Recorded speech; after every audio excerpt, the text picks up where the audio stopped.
Hi guys. तो ये video में हम बात करते हैं कि अपना किडनी डिजीज क्यों होता है, किस वजह से होता है, अपना किडनीज क्यों वीक हो गया। जैसे डायबिटीज की वजह से, ब्लड प्रेशर की वजह से, लाइफस्टाइल चेंजेस की वजह से। So what are the main reason जिसकी वजह से अपना किडनी डैमेज होता है। सो बहुत सारे रीजंस आते हैं।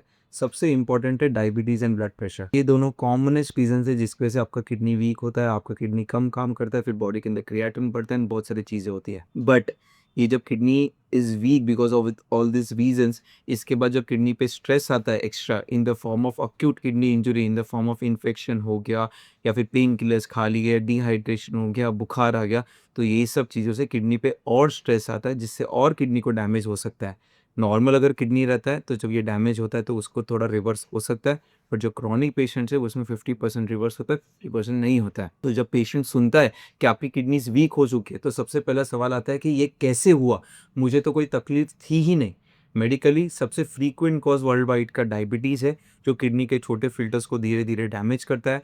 हाई शुगर से ग्लोमेरुलस जो किडनी का फिल्टर है उसके अंदर स्कारिंग होता है, स्कारिंग से बाद में फाइब्रोसिस होता है, अल्टीमेटली नेफ्रोपैथी होता है, तो किडनी डिजीज होता है।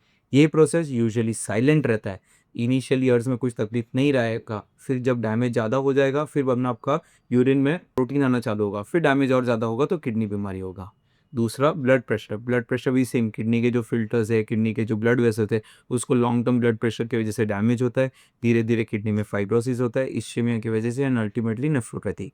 इंडिया जैसे देश में डायबिटीज़ और बीपी ये दोनों इतने कॉमन है, तो इसलिए सीकेडी का इंसिडेंस बहुत ज़्यादा है। तीसरा ग्लोमेरुलनेफ्राइटिस। ये एक रहता है ग्लोमेरुलनेफ्राइटिस में, तो ग्लोमेरुलस ग्लोमेरुलस जो रहता है वो किडनी का फिल्टर, तो उसके अंदर inflammation because of many reasons जो हमको बायोप्सी से पता चलता है, कभी कोई मेम्ब्रेनस नेफ्रोपैथी हो गया, आईजीए नेफ्रोपैथी हो गया, सो वो सबसे डैमेज हो सकता है। चौथा पॉलीसिस्टिक किडनी डिजीज, जो जेनेटिक डिजीज है, ये सिर्फ किडनी को कॉम्प्रोमाइज नहीं करता है, ये सर से लेकर पैर तक सबको अफेक्ट कर सकता है। पांचवा किडनी में रिकरेंट इन्फेक्शन होना, पाइलोनेफ्राइटिस, रिकरेंट यूटीआईज, ये सब बहुत सारे रीजन है जिससे किडनी डैमेज हो सकता है। बाद में pain killers, over the counter, ये दर्द हो रहा है ये गोली ले लिया, वो दर्द हो रहा है ये गोली ले लिया, नी पेन है, बैक पेन है, सबके लिए केमिस्ट की वजह से जाके ये गोली दो वो गोली दो, तो ये सब गोली लेके किडनी को डैमेज कर देते हैं। बाद में लाइफस्टाइल फैक्टर्स, जैसे बहुत हाई सॉल्ट डाइट खा रहे, प्रोसेस्ड फूड्स खा रहे, पानी का इंटेक कम है, ओबेसिटी, स्मोकिंग, सेडेंटरी लाइफस्टाइल, तो ये सब से भी आपका किडनी डायरेक्टली डैमेज हो सकता है, या इनडायरेक्टली आपको बीपी शुगर करा के ये डैमेज कर सकता है।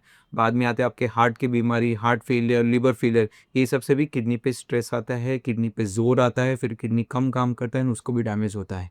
सो ये सब चीज़ों से अपने को यही समझना है कि अपने को कोई भी कोमोर्बिडिटीज है, कोई भी ऐसी बीमारी है, कोई भी बुरी लाइफस्टाइल चेंजेस है, तो उसको कंट्रोल में रखना है। जितना उसको कंट्रोल में रखोगे उतना आपका बीमारी कंट्रोल में रहेगा।